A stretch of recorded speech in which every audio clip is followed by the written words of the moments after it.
And here we are. We're on. There we go. Let's see if everybody gets a ding, dong. I haven't gotten one yet. You just said it to public, right? I did. Is it working? Someone's here. Hello, two. I wonder why I didn't get one. I don't know. Maybe you're playing around. Huh. Did you guys get there's 2 eggs in the basket. Did you get notification, you guys? I did not. There it is. Okay, now she got Never it. mind. Okay. I don't know how 2 eggs in a basket always know we're on. Do you? They're watching. Oh, they look out their window. Hello. Hi, Mike. There's Mike. Hey, Charlie. Yeah, we got it. Let's go. Hello. It's working. Yeah, camera still looks good from what I see. Me too. What do you see?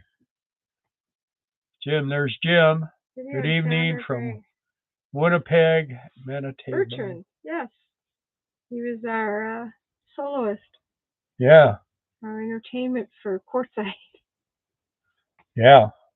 And now he's in Canada. You're back in Canada. Video and sound are great. Yeah, we're glad this camera's worked out really good. I mean, for best $33 we spent a long time. That's the best bargain we've had in a lifetime, really. It works really good. It's got good sound. It looks good. Picture. Oh yeah. We needed it, as you guys well know. And it was next to impossible to get it to work in the beginning, but yeah. And we haven't even figured out how to get in there and adjust all the. Yeah. This is just the factory. Yeah. This is just turn it on. It works. Right. We have not played with it to try to. It's got contrast and all kinds of different things, but bass. We refresh YouTube a lot. Yeah, so it's working really good. So. Yeah. We happy. Yep, we're just waiting for about 2 more people to get on, and then we'll start. We'll start. Call some friends. Yeah. Oh, what is that? No.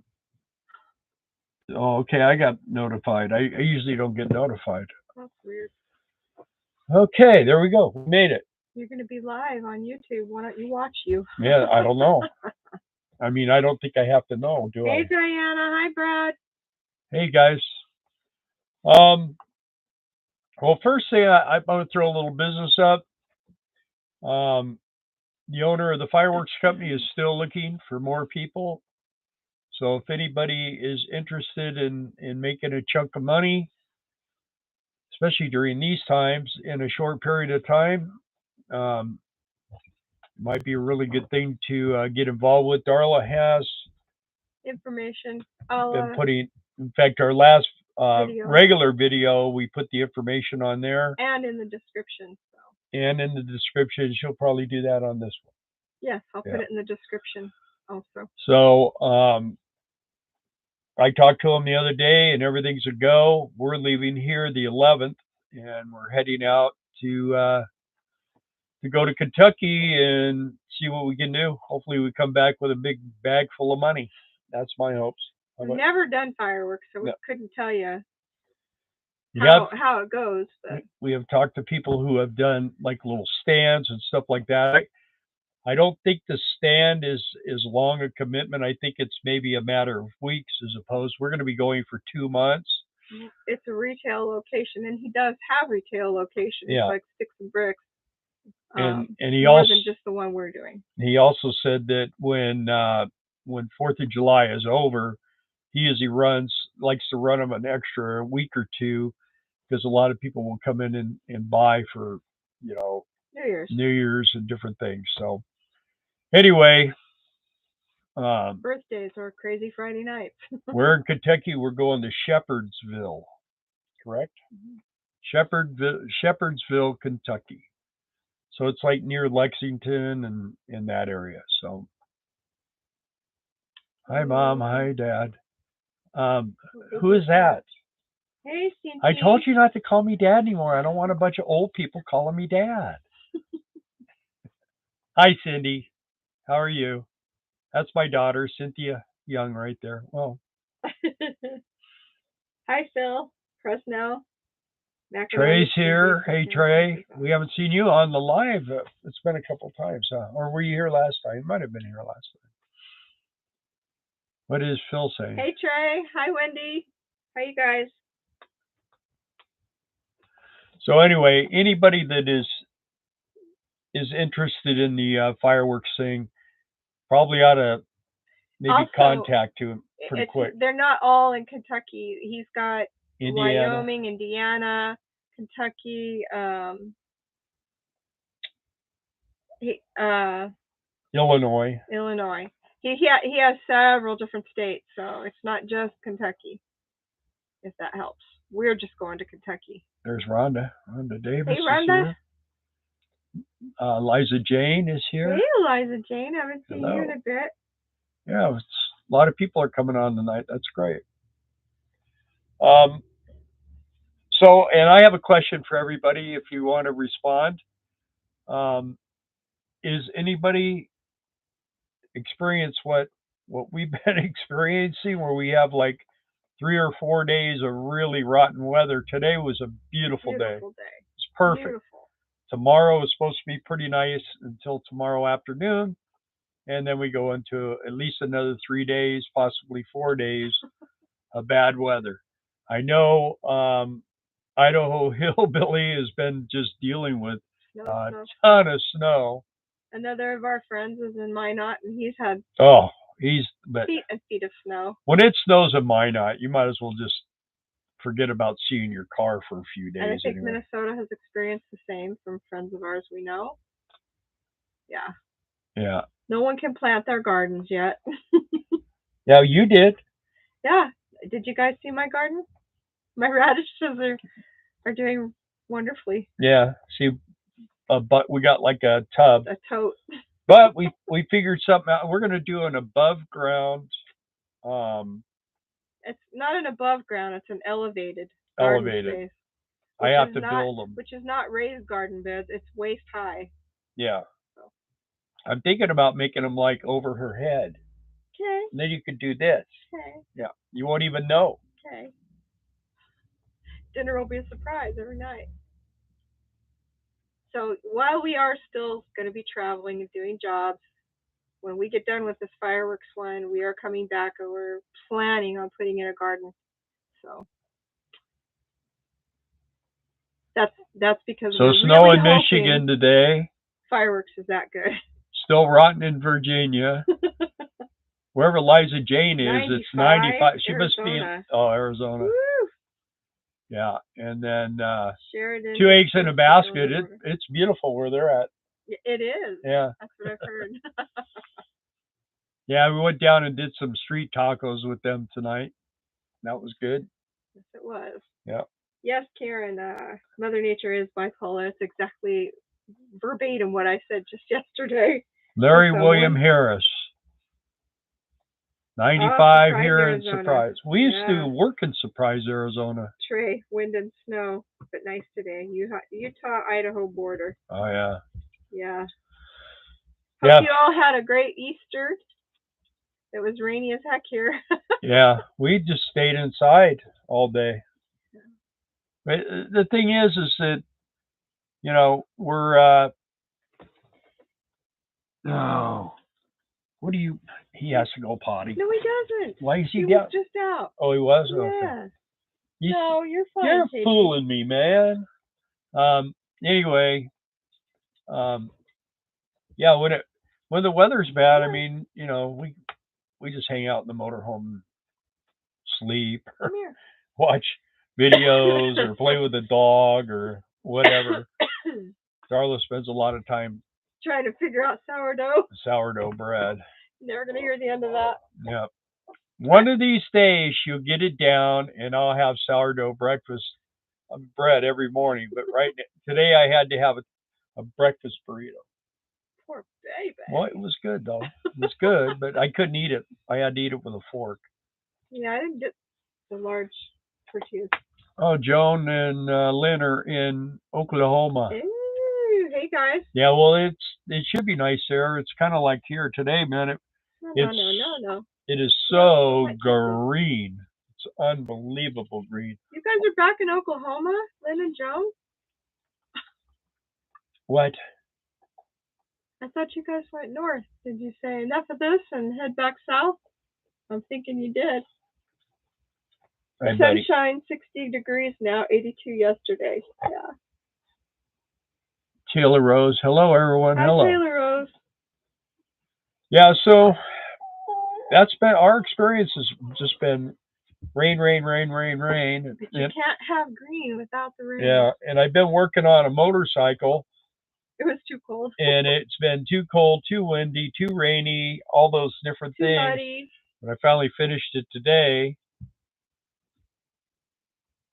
I think he wants out. Where'd he go now? He's waiting. He's what? Waiting. For me to let him out? Mm-hmm. Come on, Bummer. You better come right back. I got a treat for you. Tell me if your dogs do this. He likes to go out, go potty, and then snack on dog poop. And then he comes in and wants to kiss and be in your... Come on. Oh, there it is. Okay. Okay. Jason's over there giving him doggy cookies. Yeah.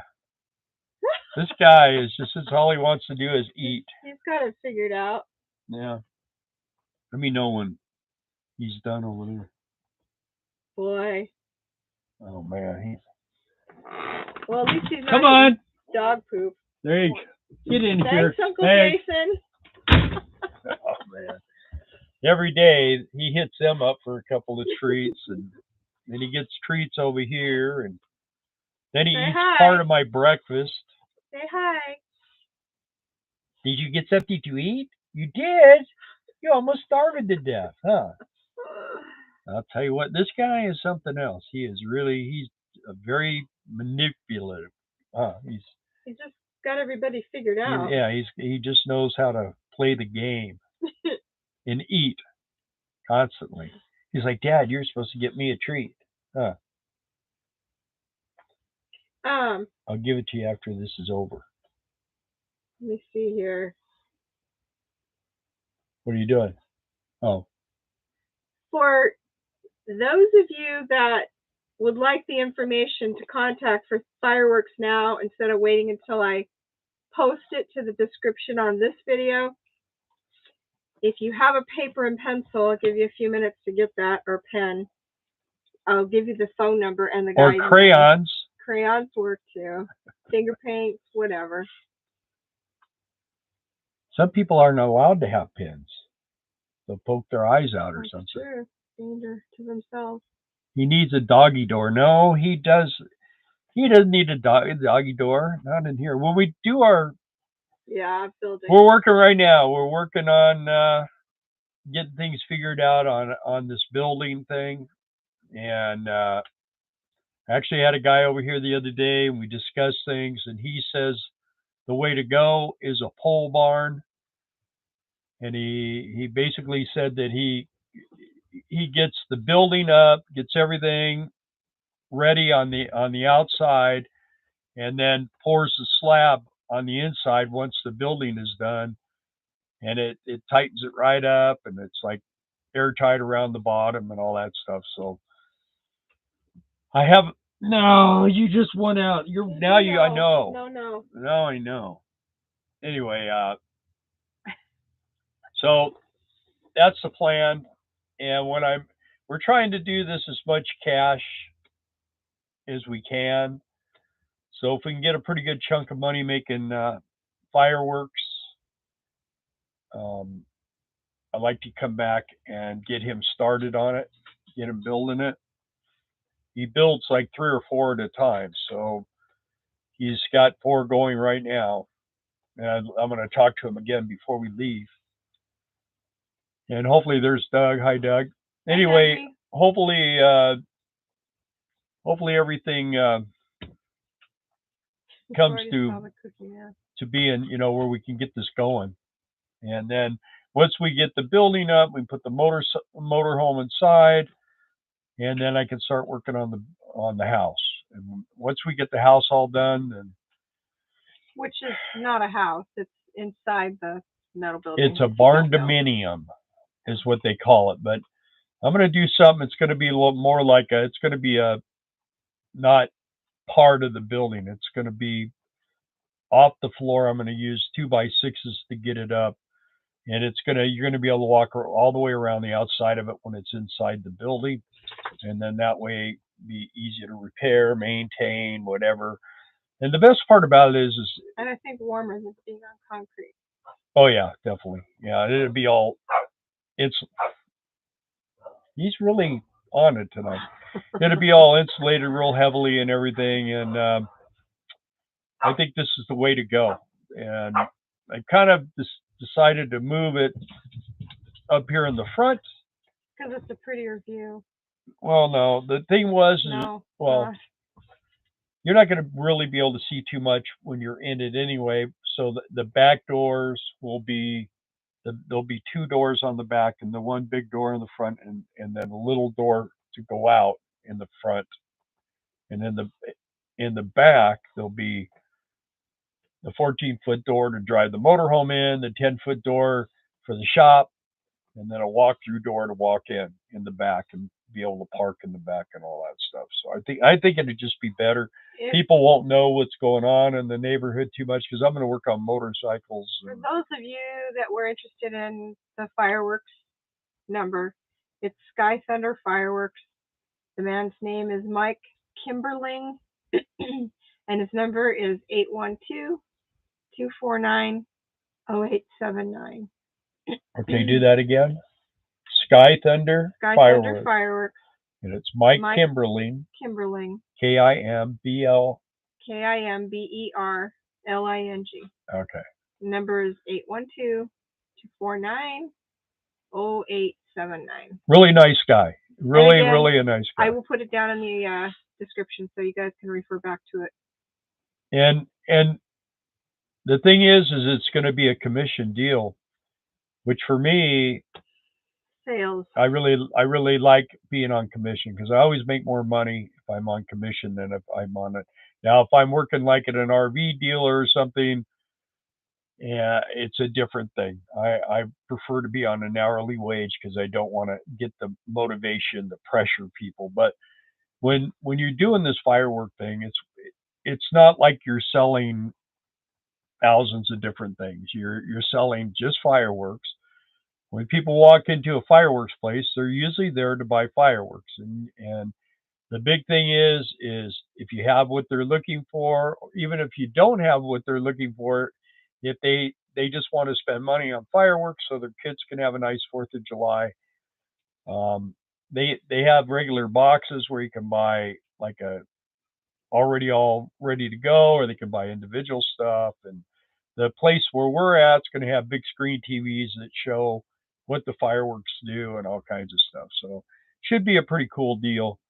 And I'm just hoping to kind of really make it rock. So, and like I say, some people are scared to death of selling, but I mean, it doesn't matter. You're pretty much selling every day, you know. And when you're talking to people and or even just trying to get a job, you're selling yourself. So I used to be fearful of it too, but I've kind of learned that it's relatively easy, and just getting to, you know, just talking to people, kind of just most people are once you kind of talk to them for a few seconds, they kind of relax. And I've seen things where they used to sell cars years ago, and they have all these things where you're trying to take people off their game and get them in I don't do that. Everything's pretty straight up. And Darla sells too. She's, you know, I mean, it's kind of like running a concession stand at Surprise, Arizona. People come up, they know what they want. You know, they want a hot dog, they want a soda, whatever. You know, and then when you hit them with $45 for 2 hot dogs and 2 sodas, once they get up off the ground, I mean, you know, you just take their money and they go sit there and go, man, I'm never doing that again. So But anyway, It'd be cool to see all the steps you take putting up the building. Costs would be a bonus. Yeah, Rhonda, that'll be the plan. I mean, we will be we'll be filming that because I won't physically be doing anything of that that part of it. I am hopefully going to build the house myself, the interior piece. I think Darla and I are going to do that. It's just we're going to I'm going to get an air nail gun so we can nail all the stuff together, and you know, if I have to, I'll set up some kind of a pulley thing to lift the wall. We'll have a barn raising. Well, inside. And I'm going to make everything, the width is going to be 24 and the length to be like 32. So it'll be like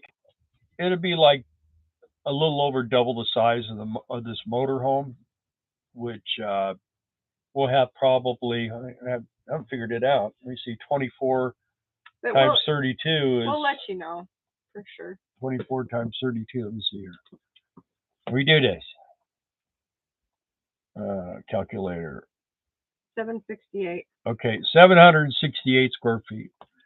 And which then is about 30 square feet less than the house I grew up in with 5 people. Which is a third the size of my first house. Yeah. So with one person. I think my first house was about 1,000 square feet, and then it had an add-on, and it was 2,100 square feet. And but you know, we had a giant house when we lived in the high desert. We had the motorcycle shop and all that stuff. We had a really beautiful house, custom. Asked your neighbors, Jason and Amanda said. For what? Helping raise the barn.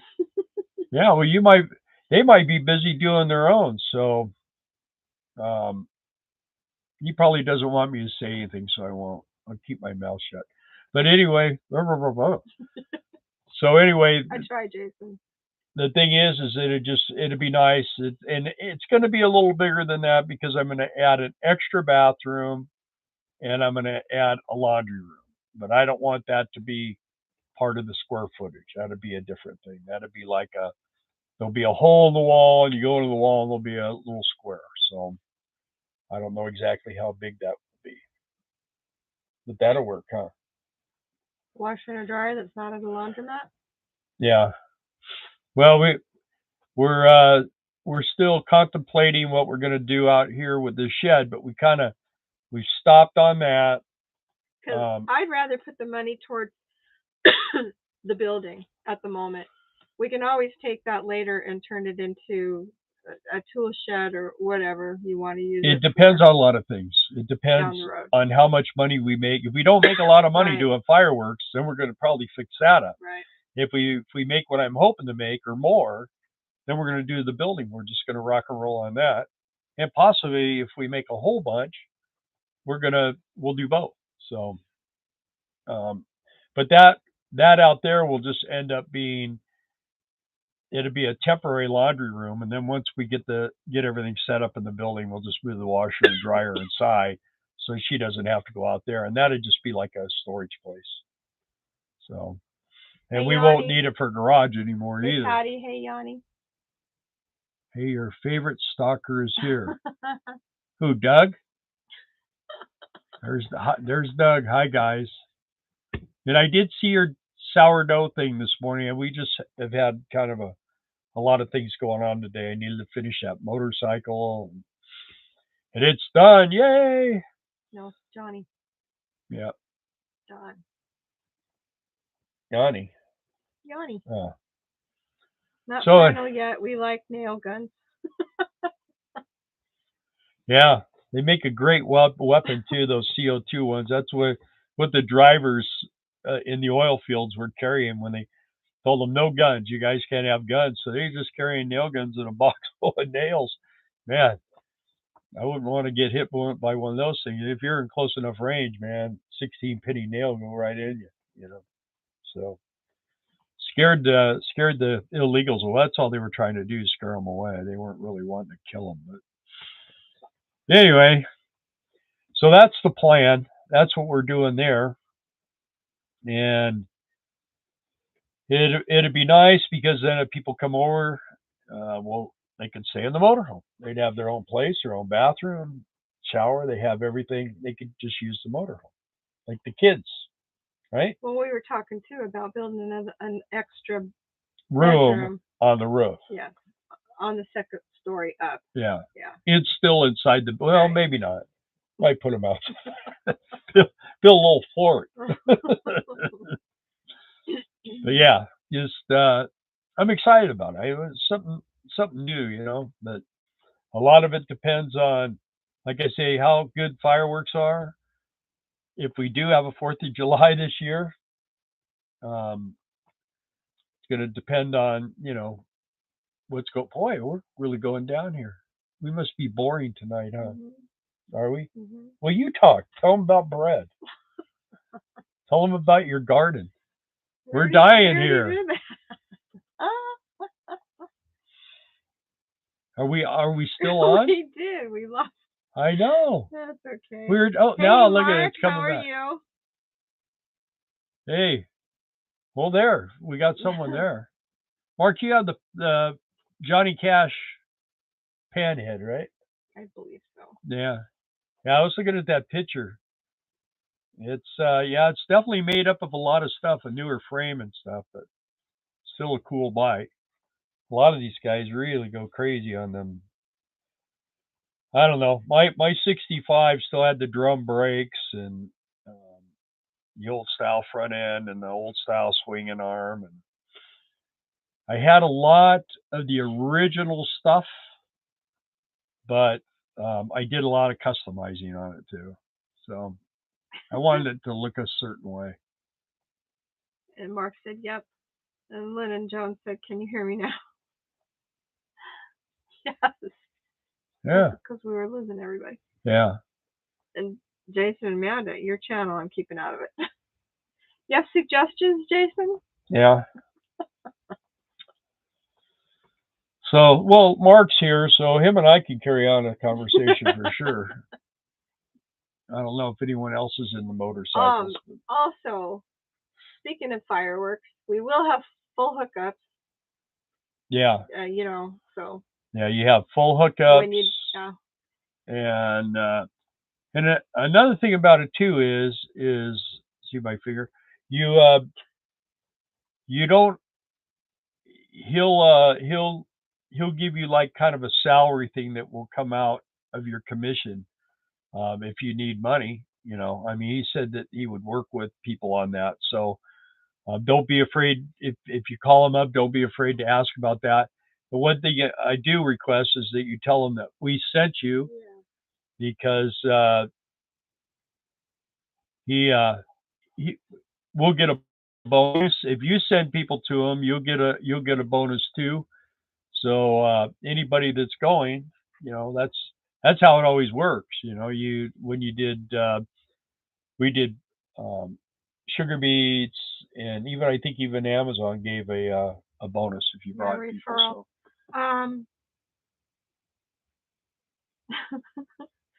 Mark says, "Did you ever see the book that featured all the panheads?"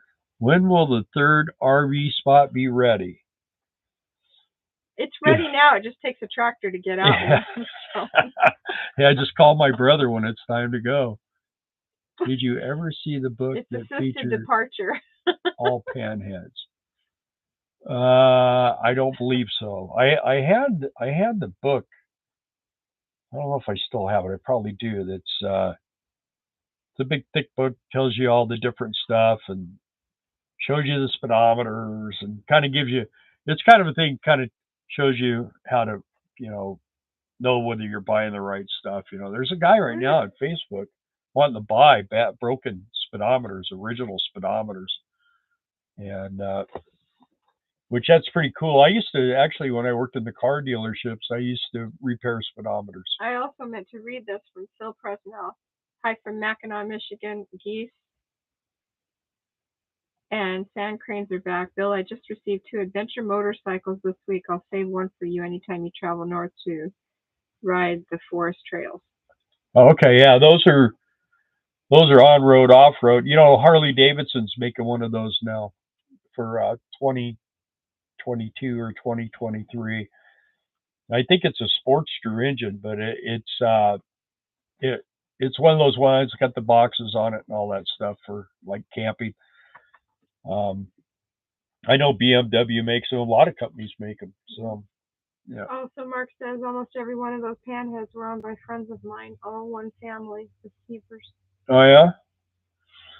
I'd sure like to find another one, but there was a guy the other day. He was trying to sell a '65, and it was all original. It looked like it had been at the bottom of a lake for about 10 years.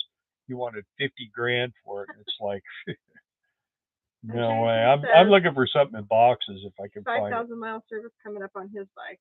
Yeah. Jason. Yeah. Yeah. Ah, joy. Well, we talked about that the other day, you know. Yeah. The trouble for me right now is well, you've watched, you've been here. It's real. Well, of course, I have that other lift. That, you know. The crank one? No, I have that one we use for the transmission. Yeah. That's right. And that would lift your bike, one. no problem. The problem with that lift in this I've been working on a 1200 Sportster, and the problem with the Sportster is the frame's so narrow that if you just barely even bump it, man, it wants to fall off unless you can tie it down. But it's got places to strap it down. But I like them where you roll up on them, and then when you turn around and walk away, they fall off and hit the ground. I'd have it to us twice. Mark says I still have a linker carb for 48. Oh yeah, 48. That's the first year. That was last year of the Springer, first year Panhead. Yeah, I built one of those, but a guy brought me a 48, and the frame was just all hacked on. The Springer was good, and the heads were wasted. I mean, he just had a lot. He brought me all these parts, and when he bought it, the guy told me, yeah, it's a 48 Panhead. But I mean, there was just, the heads were not fixable, and the frame was just. So I just got new stuff, and I built it. I built the chopper. He wanted the chopper. He was a great big. It's like 6'5". He was a Filipino guy. All these big, huge muscles, and he was a weightlifter. Yeah, whatever guy. Yeah, but I mean, he was a basketball player. He was a big guy. He was a bodyguard for this one guy. He was also a hairstylist. Hairstylist, bodyguard. Yeah, well, his girlfriend was one of the Bud girls, so Budweiser girls. So, but I built that Panhead. When he sat on it, it just disappeared. With him and her on it, it was 74-inch, and he goes, I can't even do freeway speeds with it. I said, dude, you got to lose 100 pounds, you know. Well, and she was tiny, so it wasn't her. Yeah. One more year and I can work on it the way I want to set it up, Jason says on his bike. Yeah. Yep. Yeah, you do it now. Just chop it. And Phil said the bikes are Yamaha TW200, known as a T-Dub 8-inch wide rear tire. Oh yeah. I've never rode one of those. I got to get my foot working, man. I cannot upshift. Yeah. Because he can't do this with his ankle. Yeah, my foot won't. Foot won't do this. So, the only way that I could ride a bike right now is if I have a first gear and then come back and push the back of the lever. Right now, I can't. I'm still having. I'm having problems with this leg, but I want to do what I need to do, and I will just suffer through this, and I'll do this fireworks thing, and just have to. If I have to, I'll use my cane and sit down. I'll have a chair so I can sit down when I can't. If it starts hurting too much, so. Just before we came on to do this live, though, the doctor's office called that did the surgery, and because I called them and I requested some physical therapy. She's been doing it, and it's helping. Try to unlock the other day it went pop, and she could take my foot and go like this with it. Yeah. And then overnight it was like, it's right back like to the Tin Man. We need more oil. But it just, I don't know. It's right now. It's really, really stiff. Really stiff. Let's see here. Anyway, so We'll see how much time we got. Yeah, it's swollen too. Yeah. We'll see how much time we have to get him into physical therapy before we have to roll out of here. Yeah, and hopefully they let you go in there with me. So okay, well, it's just it's not the hospital. Well, if it's some really hot young chick, all right, maybe you won't be able to go in. Maybe. And then you know what? She can do your physical therapy every day. Yeah, I hope I have enough money for that. Harley limited warranty. Yes. You know what? You know what? When I rode my bike, pass really fast. Yeah, when I rode my bike out of the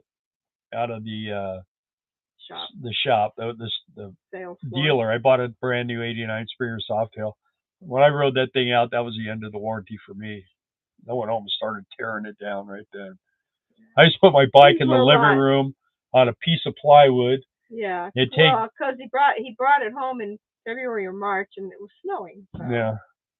Actually, it was a nice day when I picked it up, yeah. And the wind started blowing as I was going home, and then that was it. I couldn't ride it for like 3 months. I was going crazy. But he sat in the living room on it and watched TV. Yeah. Instead of his recliner. Tore it all apart, worked on it.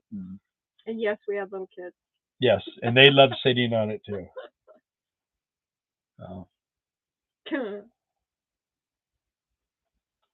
Wow. Let's see. Seems like so long ago. You know, on my 65. See, that's one of the things Hey, Eric James, hi. I used the original. Now this was before they had these. I took a crane, I think it was crane electronic ignition, and machined the little rotor deal so it would fit. All the electronics would fit inside the original distributor, and of course the pan heads run backwards from like the shovel heads, but it ran pretty good. It ran because I used the dual fire, and it ran pretty good going backwards. And then I ran a Bendix carburetor, adjustable main jet carburetor on it, and it ran pretty good. Eric says my last bike was a '69 BMW R69S. It was a fun putt-putt. Yeah. The thing with the BMWs, man, they're expensive when they have problems. Lynn and Joan, Bill and I moved there when we got married to Crestline, and that was we were 26. 26, yeah. 26. Well, I think you were 26 and I was 25. Because he's a baby. Yeah. She's much older than me. He's a grave robber. Yeah. She came to the orphanage and Train. picked me up. Huh? Jason and Amanda. Train. Yeah. I wonder if they can hear it. I know Jason can. Oh, yeah. There's our train. See if you can hear it. Yeah, after high school. What? When I lived up in Crestline. When we lived there. Why do you ask? Curious. I have a Mallory for my pan. Love it. Yeah, they started making distributors, electronic distributors, but yeah, I like the simple stuff, you know. They have their windows open, that's why they could hear it. Yeah. I don't hear it blowing over here yet. Must have went by. It did. I did it? It already did? Yeah. Okay. Before you opened the window. Yeah. My cousins were there. What were their names? I might know them. Maybe not. As long as it's not Tom and Kitty. They were terrible. Yeah, so man, Mark, you got how many pan heads do you have?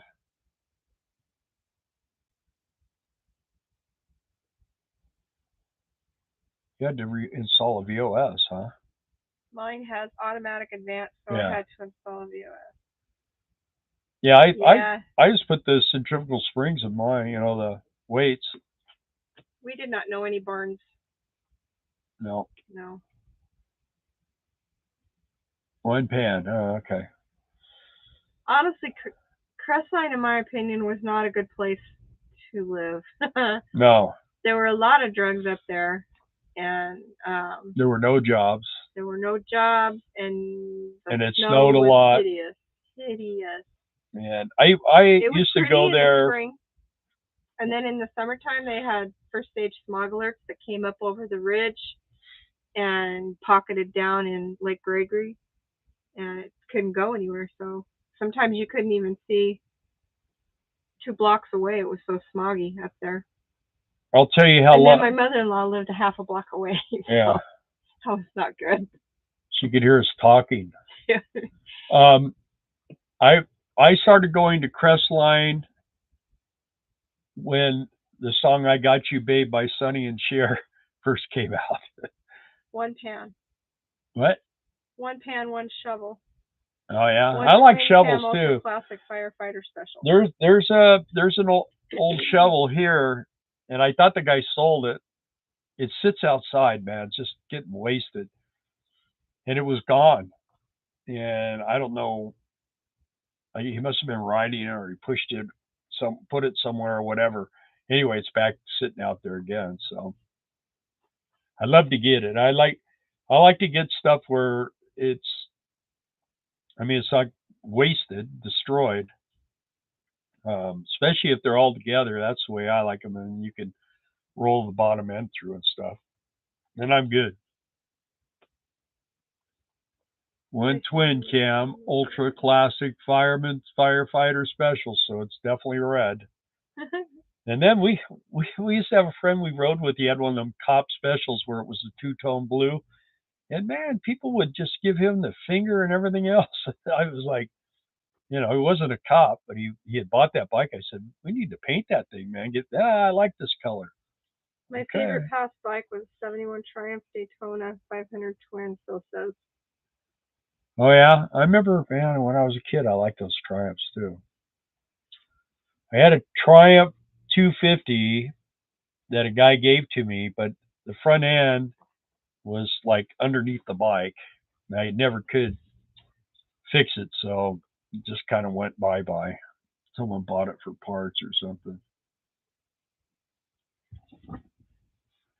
Yeah, I had the regular, I don't know, handy lift. I don't remember. I guess I had the one where it's got the ramp. You ride up or push it up on there. It's got the clamp. And we had two of those, and those are nice because they get up high. And then I have a table, a steel table that I roll. I set all the tools and the parts and everything on it, and work on the bikes. And I had air lines that came off the walls. And I'm going to do all that here.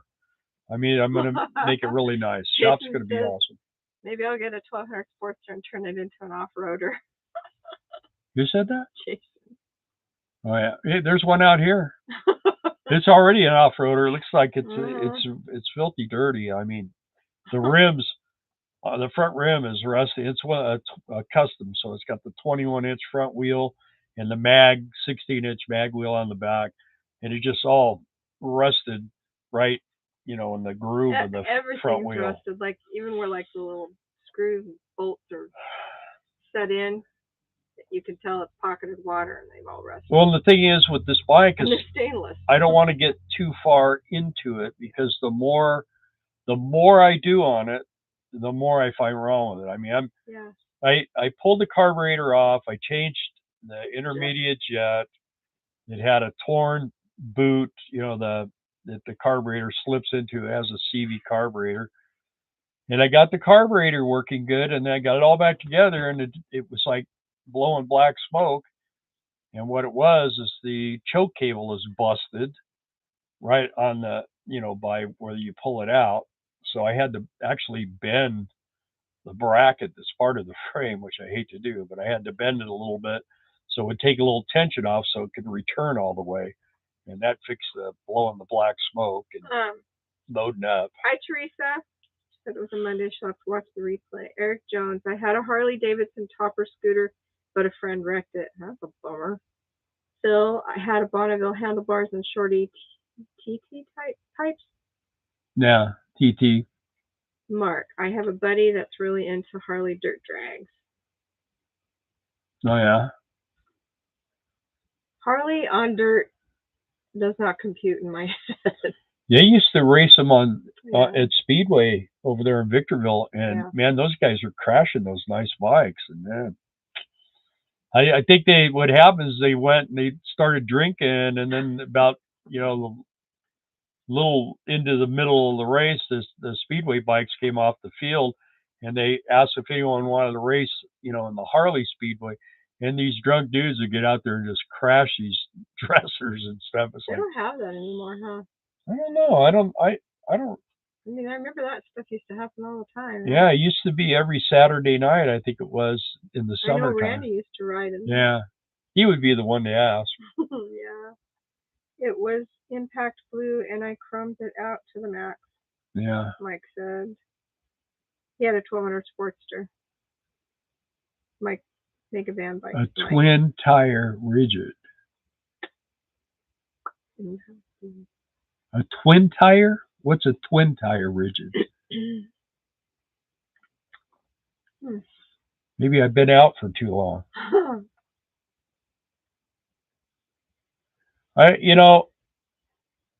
wouldn't mind a rigid. I knew. Well, I imagine it's still there. A guy has a 50 panhead, all original. They used to race off road uphill. Oh, okay. With Harleys. Not a trike. I used to go to San Jose Mile dirt track racing. San Jose, Eric says. Yeah. I was saying, I know where there's a 50 pan, all original, but the lower end is gone out, and the guy wants too much money for it. I didn't even go see it when he told me the bottom end is locked up, and usually if they're locked up, usually the case is there's a problem with the case, and if if there's a hole in the bottom of the case and the piece is missing, then the cases are crap, and then so you replace the cases, and then it's not a 50 pan anymore. It's whatever the cases you get are. So because after I think it was 71 was the first year where they stamped the serial numbers on the frame. Before that, they were on the case. They have a bottom number belly, what they call the belly, and then also on the side. My 65, that was the problem when it had 55 cases, or at least the left case was 55. I think it was the left case was 55. San Jose Mile, yeah. That Speedway stuff, man. You crank it on in the turns, and when you get to the straightaway, you let off the throttle so the tire can catch up with the ground. That's how you go faster. That's some crazy stuff. I did that one time when I was on my my road glide, and I went around a corner and got some transmission fluid down there by the glass plant. Well, no, I mean, I just I was just I just went to normal. You remember when we went up on two wheels in the Jeep? Yeah. That was scary. Why did that happen? Because somebody cut cut me us off or something. Yeah, Jeep went pretty good on two wheels.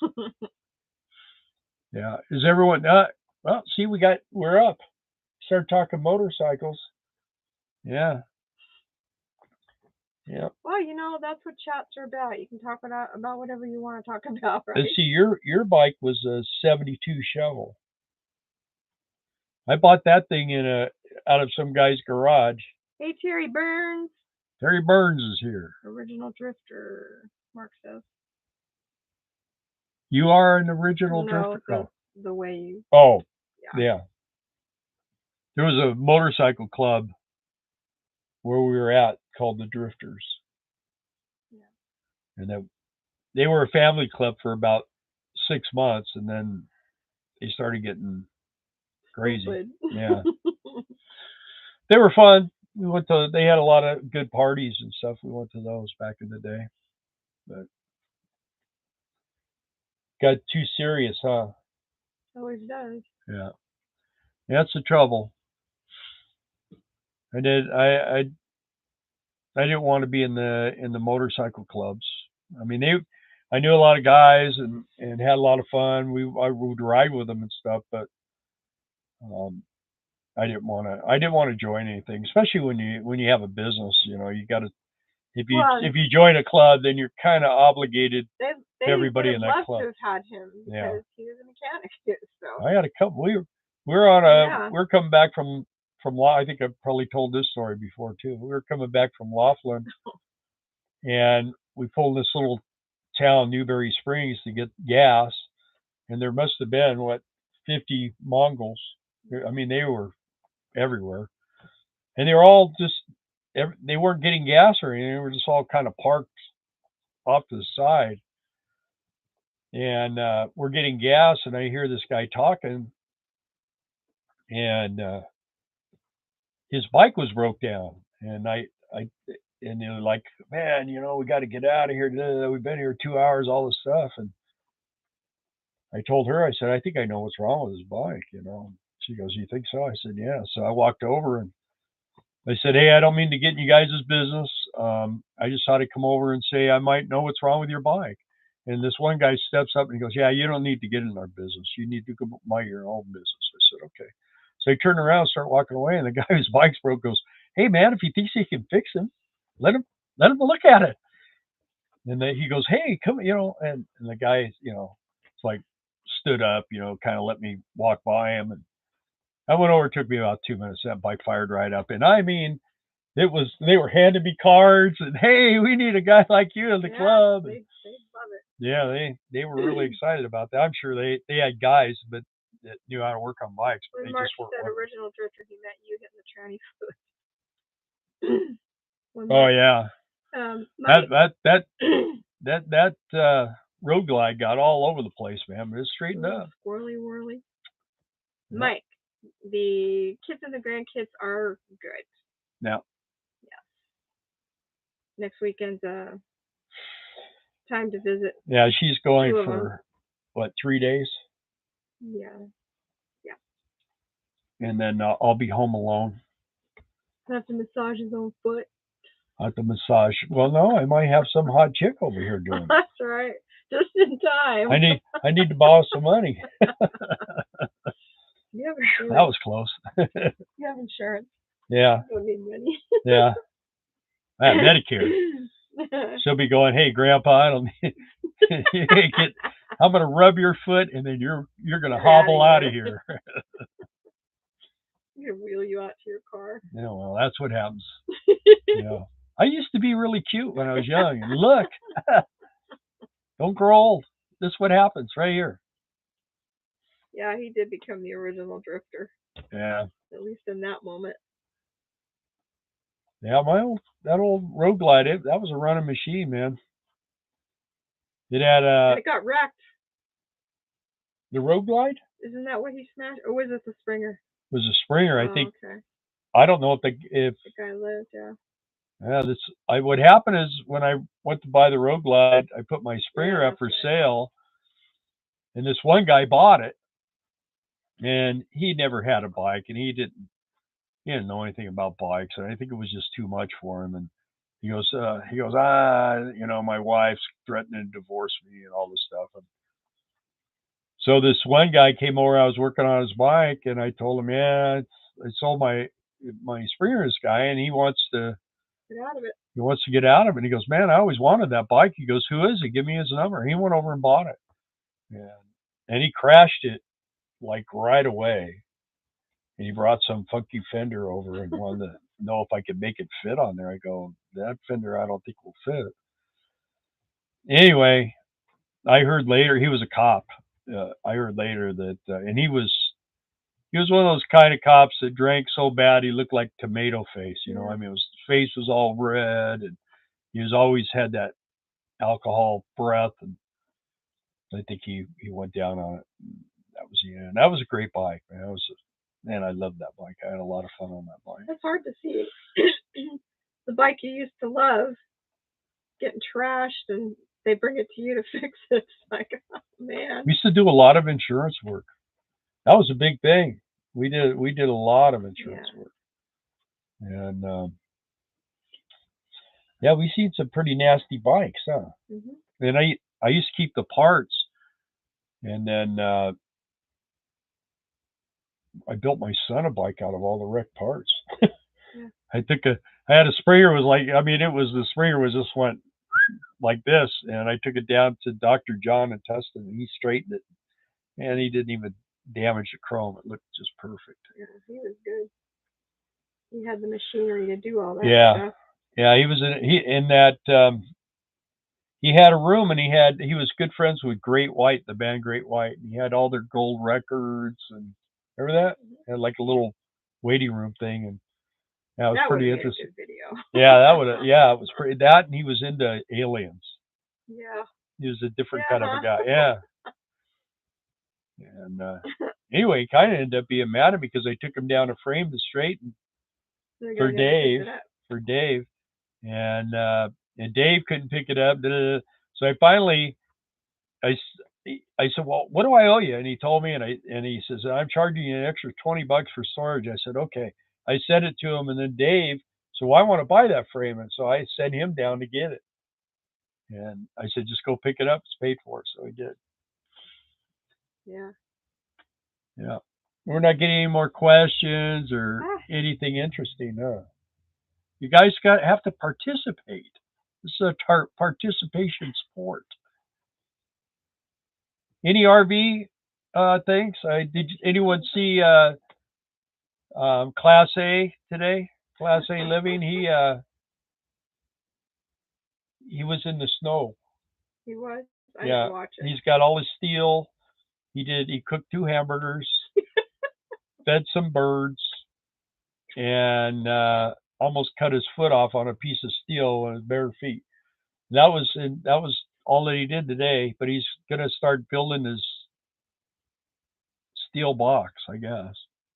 Yes, I watched Cloud Agents. Yeah. So the chicken just fell apart. Jason and Amanda. I guess that's a good thing, yeah? Oh yeah? Yeah, it means it's cooked. It's done. Jason likes to watch, well, and Amanda too. They watch cooking shows, and then they make what they like. And I like to watch cooking shows and say, hey, can you make that? You do. I make stuff though. Not often. Make a pretty decent green chili verde. You make a really good salsa. Made salsa the other day. Good. So the chicken just fell apart. That. You guys haven't even eaten dinner yet. Yeah. Well, we didn't eat it. We ate dinner. I know, but but they went down with us. I know, but they're eating. It's 8:00. Dinner. It's like New York people. They eat dinner at 9, 10 o'clock at night. You know. I keep looking out there at their motorhome. And the Alice also is awesome. Thanks, Jason and Amanda. What kind of fluid do you use in a Allison MT90? I don't know. What year? Yours is a 94, right? Isn't that a 1994 Allegro? No, Mark, what is a pellet smoker? You just ordered one, a new one. Oh, pellet. A pellet smoker. A pellet smoker? Pellet. That's when your pallet smokes. The pellet. Oh, okay. I'll tell you what I know. You're wrong too. A new pellet stove. We cooked a nice pork roast on our tiny Weber grill. Get her done. Rectech RT700. Oh yeah, that's what Glenn Beck always talks about. Yeah, those are expensive. Or no, Rectech or Traeger. Oh, 96 Spartan. One of those. An MT90. Spartan chassis. It's probably. I don't think we're talking bikes anymore. No, we're talking motorhomes. But I'm smart like that. Well, what I use is a high viscosity. Bye, Mike. Thanks for popping in. God, what is it? I looked the other day to see if I could get it, and it's still available. I'd have to get it's a high viscosity oil. I run that. These are older. I have the MD 3060 is what I have. I don't know the MT90. I'm not familiar. Yeah, usually it's MD or an MH 3000 or an MU or an MD 3060 or an HD 360 is what they are. But this one here is an MD 3060. That's what Jim says. Oh, that's what he has? Yeah. Okay. Do you hear any feedback about gate guards dealing with illegals, or is it business as usual? If Teresa's still on here, she might be able to help with that because she's down there in the oil fields. Usually they leave you alone. They don't want to mess with you. There's no reason for them to mess with a gate guard because, I mean, we threw out the welcome mat. They usually go around you. You have lights at night. They would like for you to call ICE because they'll come down and pick them up and take them and get them clean and fed and put some money in their pocket and ask them where they want to go and make it happen. That's what they do. So, and they know that. So they don't bug you. Our left front jack is leaking fluid. Can I fix it? Lynn and Joan.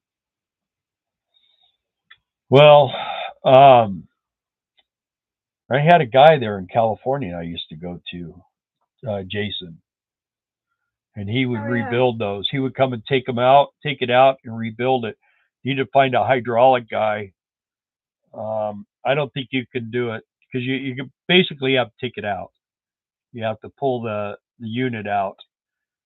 And then when you go to put it back in, you got to bleed it and all that crap. So it'd probably be better to have somebody that... Well, and they have to be working in order to raise it to get under there to do that, right? Well,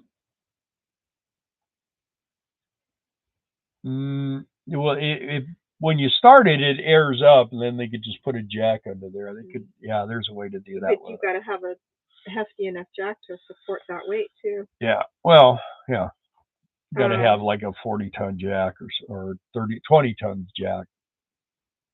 Jason says we don't have enough room for a smoker yet.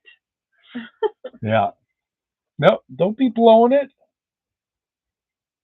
You're talking. See, you don't want to give any hints. You can't give any hints. No, they might just get a storage and unload their rig with some of their stuff, and then they'd have room for a smoker. Nitro 70 in my pan and shovel. Yeah, I used to run. You run 70 weight oil. Is that what you're saying? Nitro 70. Teresa said, not up here in West Texas. Have no idea about South Texas, but that could change when Title 42 ends. Yeah. But again, I mean, the welcome mat is out. When Title 42 ends, they can come in. Would they say 18,000 a day? Yeah. And no one's going to stop them. So. And then the next thing would be, well, they have to be able to vote because they'll be like they're trying to let 6 million people in. So because 6 million people, if you do the Biden thing, it adds up to like 95 million people voted for him. So. Lynn and Joan. So it will need rebuilt or replaced. Yeah.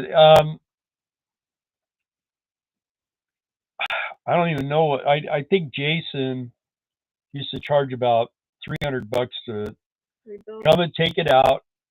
It takes him like a day, and then he disassembles it all, checks it all out, makes sure it's worth rebuilding, good to rebuild.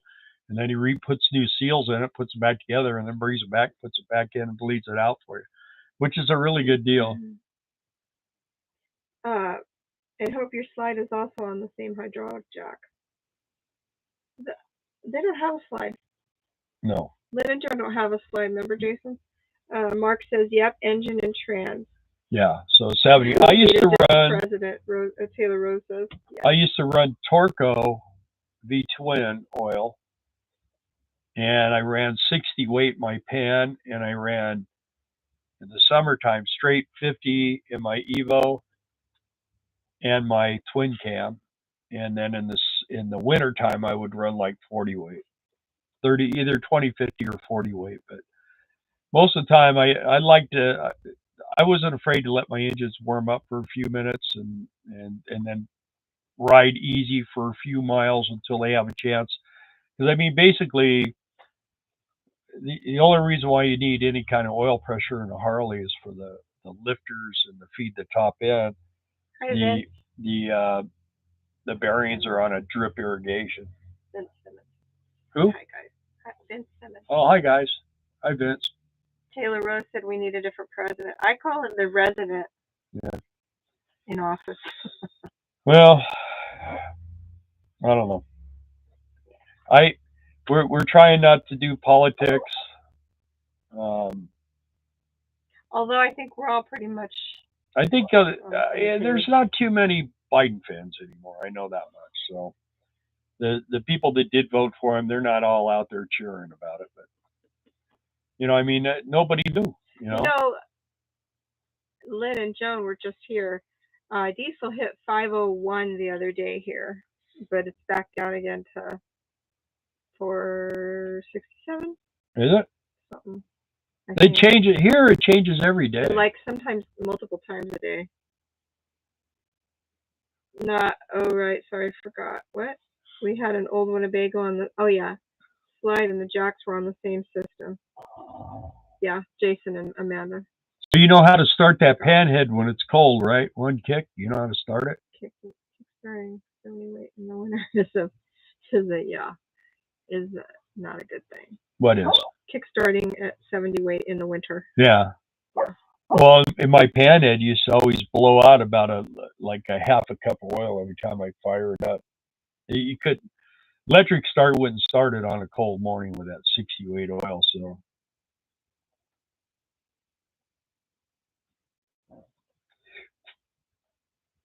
But once you got it running, then you got it warmed up and electric start the rest of the day. Yeah, he's snoring.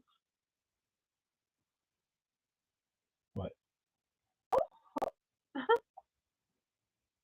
El tiempo. What are you looking at? The time? Mm-hmm. It's 8:07. Mm-hmm. Yeah. Build a fire under it. No. Just leave the key off, hold the throttle wide open, 3-4 kicks all the way through. Turn the key on, hold it a quarter throttle, and kick it, and then fire. My pan fired every time. I used to have guys sit there and kick and kick and kick. With 70 weight oil in it in the winter? Yeah, I mean they're just hard to get them to roll through with that heavy oil, but usually that means that you must get oil out of your blow by when you get them running, because if they're that hard to kick, because there's not a lot of oil in the bottom of the case. If it's bypassing the check valve, then it will. But mine started pretty good. These newer starters and stuff though, they've got a couple of new kits. I got to get back into it. I've been doing is motorcycles and Dodge trucks for the last 12 years. So motorcycles and Dodge trucks. I've fixed a couple of motorcycles along the way, but I haven't. I haven't really, most of the stuff I've been working on. And Dodge trucks. Yeah. Yeah. But what I'm saying, most of the motorcycles I've worked on, in fact, all of them are ones that I used to work on. They were pre-2010, so I mean, pretty much knew everything about them. But the newer ones are a lot different. I was looking at Jason has a 2022 Road King, and the chassis is different, the motor's different, everything is different, And I mean that's when I first walk up on them, I mean it's a little bit, okay, need to figure out what's going on here, but once you get into it, they just become like everything else. I keep a brass punch, to punch the check ball, yeah. Well, and on that panhead, it probably has a cast iron pump, so it doesn't do. You just distort the balls, what you do when you hit that, unless you put an aluminum pump on it, put a later model one. But I always like that. I like that old cast iron pump. I like the way they look. I chromed mine. I made blocks that you put on them. You have it all buffed out. Get the guy to buff it really good, and you get it really clean. Had parts that I plugged everything up, and I had plates that went on each side, and then I run them through the tanks. And when I took them apart, you had to be careful, but they looked really good. Came out. The gaskets would hide anything rough around where you put the where you mount it up and where you put the outside cover on. Oh, it's a 2020. 21. Okay. Oh, yeah. Yeah. Well, it's still different. Yeah, you trade that in. Trade that in. What? It's time to trade up. What? Gotta get the 22. Yeah. Yeah, I don't know. I'm kind of riding around on an old bike. Still got the stock exhaust on it. It's not scary at all, you know. This place here, we laugh because all the cars, everything around here, nothing has a muffler. Everything is just screaming loud. My truck is quiet. When we go places, everyone's like, "Oh, that truck's kind of loud, isn't it?" Not where I come from. Not anymore. My old pan had chrome cylinders when I bought it. Yeah, that's not good. Makes them hot. Makes them run hot. I did a guy had a '60 Sportster, had the nacelle kit and everything from the factory. Really, really cool old bike. But he had the whole engine chromed, and he wanted me to put the motor together. And I go, "You're serious?" He goes, "Yeah." I go, "Dude, you can't ride this thing." And he goes, "What do you mean?" I said, "Well, I mean, you're going to get 5 miles down the road, and it's going to be hot as a firecracker. I mean, put it together, but I ain't guaranteeing nothing." And gee, many Christmas, what a nightmare that was. I mean, I spent so much time trying to get all the chrome out of the interior part of all the parts. Everything was dipped. You know, it was crazy. And I spent a lot of hours on that bike, and he was kind of complaining about what I was charging him, but I don't know. That's that's how much time I worked on it. No, he's not getting a 22. Yeah, I wouldn't either. I would get like a 58 through 65 panhead. I like the swinging arm if I can get it.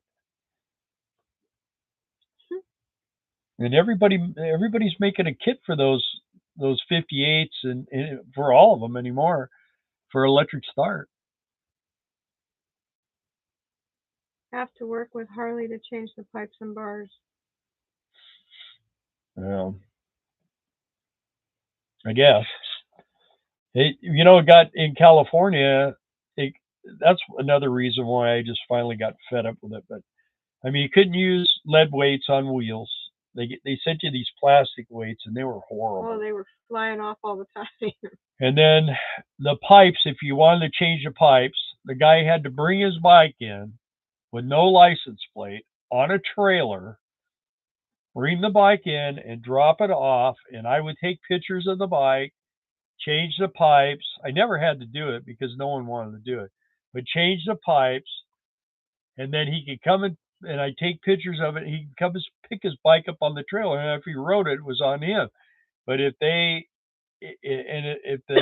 EPA or whoever was going to get me came in, it was like a $5,000 fine the first time you modify the exhaust. And I mean that's the thing about a Harley. First thing you got to do is go home and get rid of that stock exhaust. Man, it was terrible. I have electric start and kick on my pan. Yeah, see, you still have the old style looking cover on there. You had to change the inner and outer primary, right? I'm sure. Well, I know you did. It's the only way to work. What do you run, like a late model Hitachi or whatever it is starter? I'm interested. I had all the old Delco Remy stuff on my pan head. That's why it like to start when it was cold. It was a 74 inch,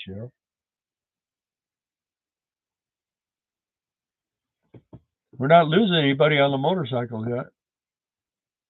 A spike starter, okay. And I get comments. What? You get comments like 7 to 10 seconds before I see them. Yeah. before they pop up online. I always thought you got them first. Yeah. Well, you're on Not delay. right now. You're on delay. I put you on delay.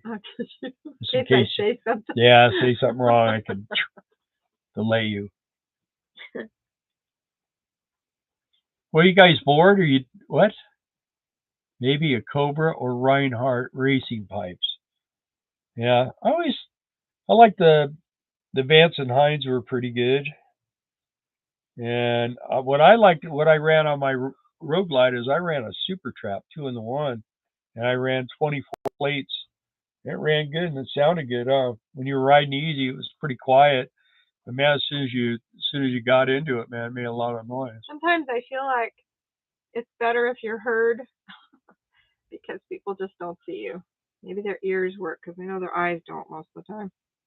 A Comp USA alternator. Is that's running where the generator used to go? You saw that yawn, yeah, John. Been up since 5. He gets up at 5. I had those. Yeah. Yeah. I used to put those ones on where you could actually see the rotor spinning around. But man, they were having gear problems and all kinds of problems with those things. My Panhead, I just ran the stock generator. Something with a deeper thump. Yep. 1 wire.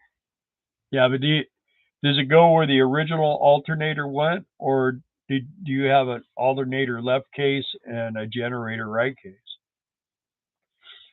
on the engine? You could do that. Mix and match. You say so. I just work here.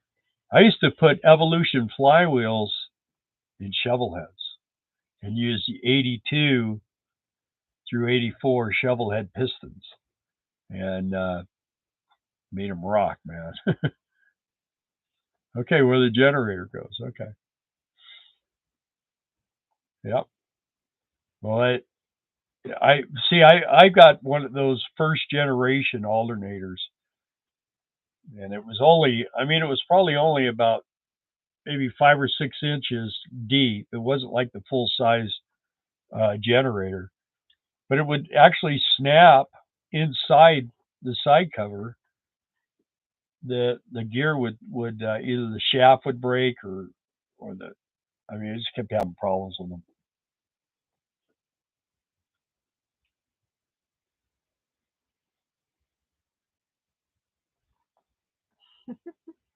You want to go to Kentucky with us? Okay. I need to check. We were talking about this the other day. We were wondering what the hours are, and if it's super long hours, we're going to have to get some help. Right. So I got to talk to him about that. I talked to him the other day. We were at the laundromat, and I didn't have my cap on. I have everything. It's too busy trying to press everybody in there. Kentucky is beautiful. Yeah. Yeah. Well, everywhere over here is beautiful, man. It starts in Texas and it goes through all the South over there, in North Carolina and Tennessee and Kentucky and I think Indiana and all that too. Ohio, all that area is pretty nice. Where it starts getting not real pretty is West Texas, New Mexico, parts of New Mexico, and parts of Arizona, parts of California. Desert. Yeah, we lived in the desert for 28 years, and she's always, I want trees. I want to see green. I want to see water in the ditches, not just when it's flooding and all this stuff. And we would, once we got in the motorhome, we started coming here, and this is where my dad's side of the family is from, and we were staying here, and man, we got this is where we wanted to be, and our daughters. Well, my oldest daughter lives in Little Rock, and my youngest daughter now lives in Georgia, and my son lives in North Carolina. So it's like bada bing, bing, bing, Mm-hmm. So are we still going to be doing lives in Kentucky? It depends on the hours. Because, I mean, if they're open from 9 to 9 or 9 to 10, I don't know. We're not going to talk about RVs and motorcycles. We're going to talk about fireworks. No, I'm just kidding. We'll talk about what everybody wants to talk about. If we can do them. If we're not working. Did I answer? We'll probably have more content as far as like releasing videos and stuff like that goes. That's my hope. Phil, you asked me about the transmission fluid. So I'm going to have to look it up. I know that if you buy the transmission fluid, the Allison transmission fluid, it runs about $300 to change it. On the was you that was asking, right? I don't see it on my thing here. Roll it back. Must be way back there somewhere.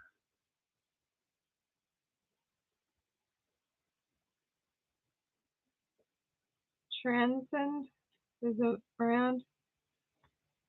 I'm looking. Castrol.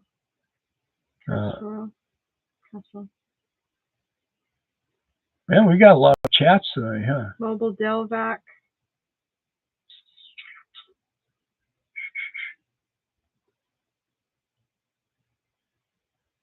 Okay, whoever was asking me about it'd be the MD3060 was the last. Okay. Yeah, yes, MD3060 said.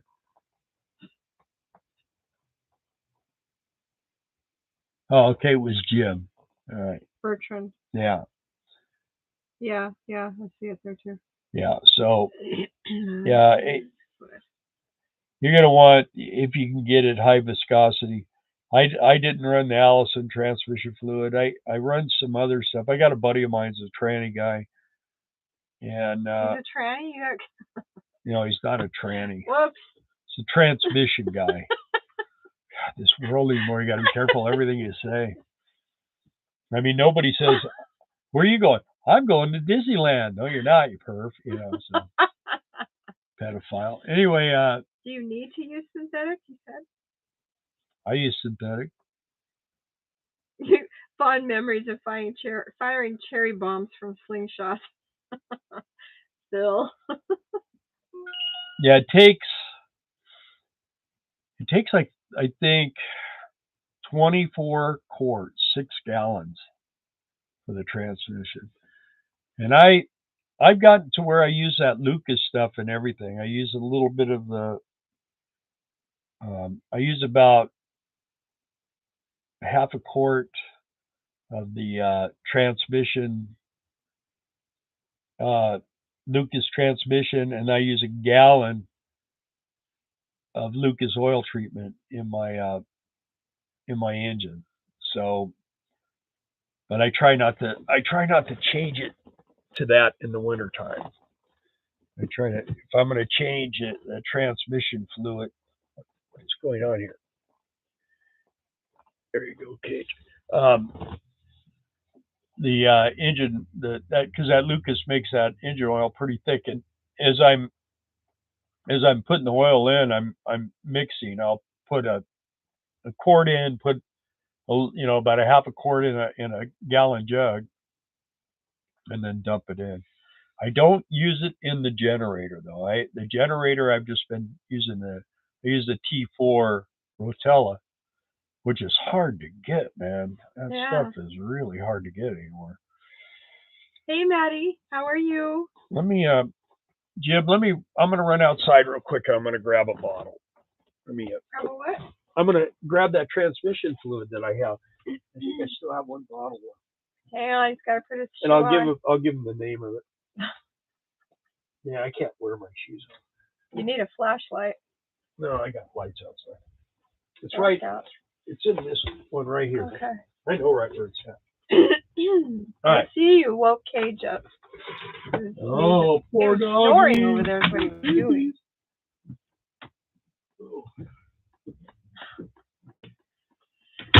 It was nice enough today. We had the RV opened up, which was really refreshing.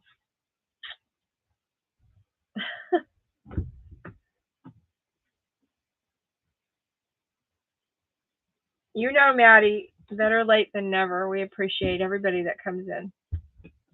Says hi.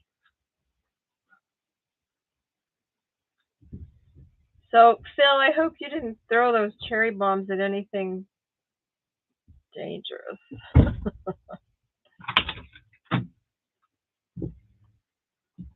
Okay. There it is. I got it. What it is. Ah.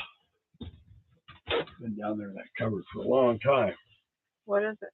It's TransStar, high viscosity, multi-vehicle. Here comes it. Okay, I gotta take my shoes off. Show the peeps. Public wants to know.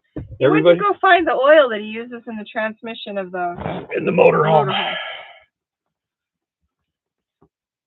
It's not backwards, is it? You haven't sat down yet on mine. It looks like it is. We'll see. I think Allison's gone to recommending Transcend in all their transmissions. That's why they recommended. That's what they recommended for my 2002 Satan. Well, this it's right facing. It's good.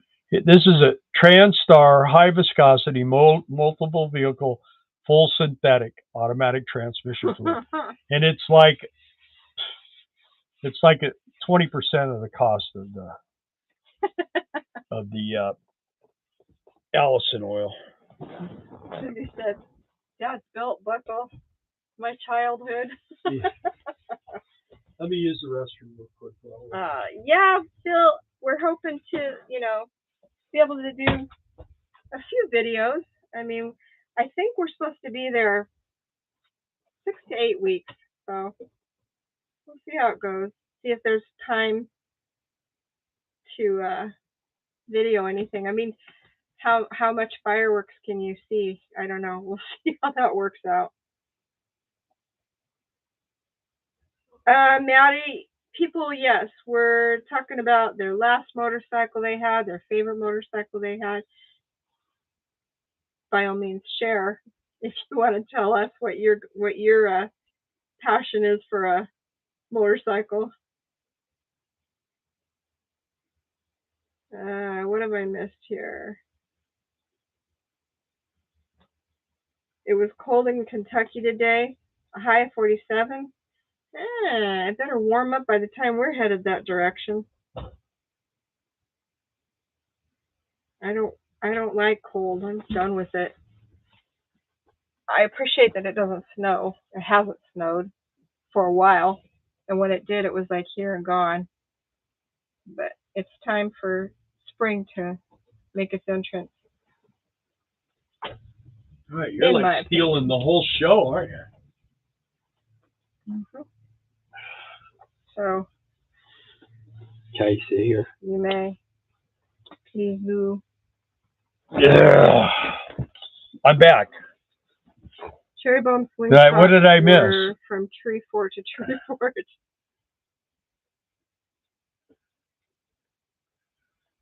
I drove an old 750 Harley to work and back, rain or shine, hot or cold. I hate the cold. Sold it after baby number 2 came. Man, you're... What? Maddie. What? Oh. Maddie said that. Yeah. You're more woman than me. Jim, I just Googled it. I used to buy it. Oh, there was a company I was buying it from, but I don't. This stuff is kind of hard to find now. But it's a lot. Like I say, it's not cheap, but it's cheaper than if you buy the Allison. And the Allison is really thin stuff. It's low viscosity, and these you can actually run. I think you can run 30 weight oil, motor oil in them. That's what they used to do with the school buses. A lot of the school buses had the Cummins in the bigger buses, and they had the MD 3060 in the school bus, and they would actually run engine oil in the transmission. The Allison transmissions are pretty tough, So, but the only thing this transmission does that I don't like is sometimes when it's hot and it downshifts in the fourth gear, it just like goes bam. Mm-hmm. That lurches you through the windshield. And I've talked to a couple of guys that, well, it just makes this really bad bam when you're when you're slowing down. Now I've talked to a couple of different guys and they go, yeah, mine does that once in a while too. What I did is with the exhaust brake on this thing, it used to be I turned the exhaust brake on, I'd be going down a hill, and this thing wanted to downshift in the second gear. So like when I turn the brake on, I let off the throttle and I start down the hill, well, it immediately goes for fourth gear and it revs the engine way up. And as soon as it can, it will downshift into third. And then as soon as it can, it'll downshift into second gear. And I hate that because you have to release, you have to step on the throttle and release it going down the hill. So I pulled my ECM out and the ECM is right below the control on this model, probably on yours too, right where you shift it. And I took it into Allison. I said, can you make it stop this? And the guy said, sure. And he put it on the computer and he did it, and he goes, anything else? I said, well, it kind of shifts kind of hard sometimes, downshifts from fourth into fourth. And he goes, well, let me reset all the perimeters back to factory. He says, you're going to want to accelerate hard, like the first 3 or 4 times you take off, just hold it to the floor and let it run through the gears and get up to speed. And then just start driving it like you normally would. So that's what I did. And it doesn't do that downshift as often, but it still does it once in a while. And it's really shocking now when it does it because we haven't experienced it for such a long time. And then boom. It's like hardly ever. So it'll ruin a nap. But anyway, what I do now is when I go up a hill, if I go up a hill in fourth gear, I just leave it in fourth gear when I go down, and it just stays in fourth gear. I have to manually, if I want it to slow down more, I have to shift it into third gear. It's not going to do it on its own, or I can leave it in fifth gear, whatever. I can put it wherever I want, and it's not going to try to shift down, which I like. I like to be able to, if I need to, I can tap the brakes a little bit. It doesn't shut off the exhaust brake. It just helps slow it down. Maddie says she has 11 brothers. She didn't have a choice about the motorcycle stuff. She had to keep up. Yeah. Okay. Well, let's see. Where are we at? Okay. Cindy was talking to everybody. Snow plowing is an Olympic sport here in Mackinac. John Roberts. Hey, John. First bike.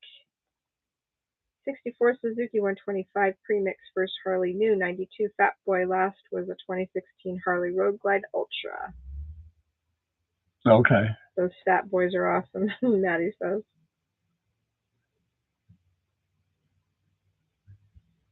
Catching up? I'm working on here. 750 Harley. Yeah, we actually rode our bike one time in a hurricane. Huh. Yeah. I think they've heard that story before too.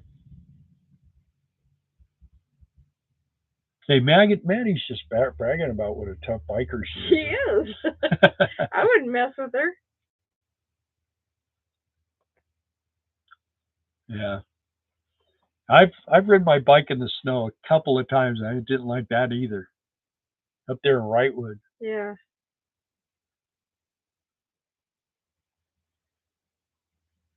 Are you catching up? Yeah.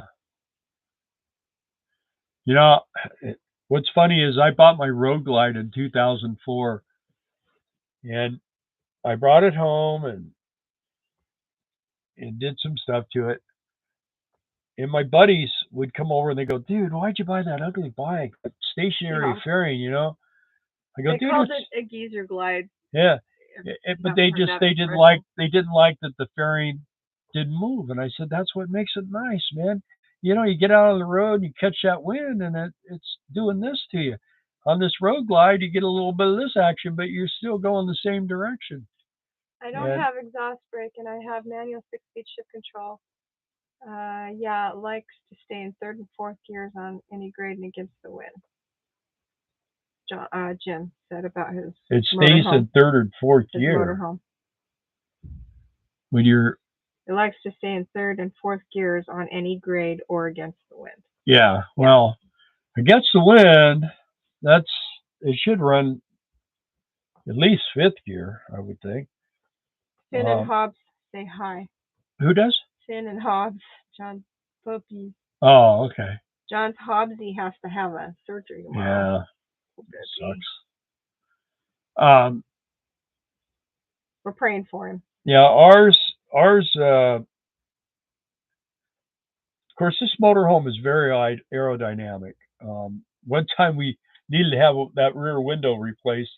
I told the guy, well, it's a 95 Holiday Rambler, and black and blue, you can't miss it. We were in Quartzsite. And I went by a couple of days later. I said, he goes, I couldn't find it. He says, I saw a black and blue one, but it was a lot newer. And I said, no, that was it. And he goes, really? I go, he goes, well, it's too aerodynamic.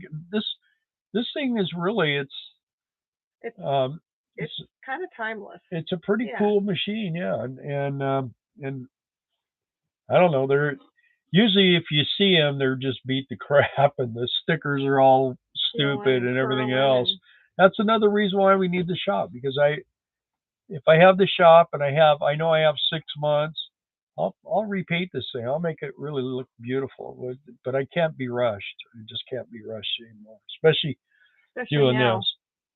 But I don't have to paint the roof. I just have to paint the sides, and I'll do it a section at a time. And I'm going to 2-stage it. This is Emron. And Emron, after 10 years, man, it starts looking pretty checky and started looking sketchy like that way before then. Yeah, so because it wasn't done right. Yeah, so I didn't do it. So I actually she didn't want me to paint it, and I had a kid. I didn't want to paint it. I had good reasons though. But I had a kid that worked, doing paint work for me, and I told him, I said, you're going to paint my motorhome. And he didn't really want to do it, but he did it.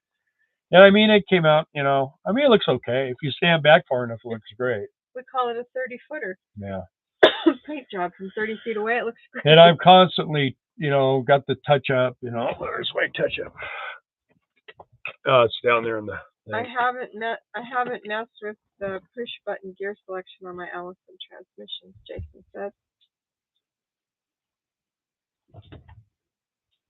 Yeah. My Gulfstream is a huge box. Holds 70 to 75 fine and 6 with no bucking wind. Yeah. I don't run mine that hard. I did that one time and my oil light came on. Well, of course, it was 100+ degrees coming out of Memphis into Arkansas, and we were running. I mean, because it was running good. Well, what happened is we had all those if you guys have been watching us for a while, we went through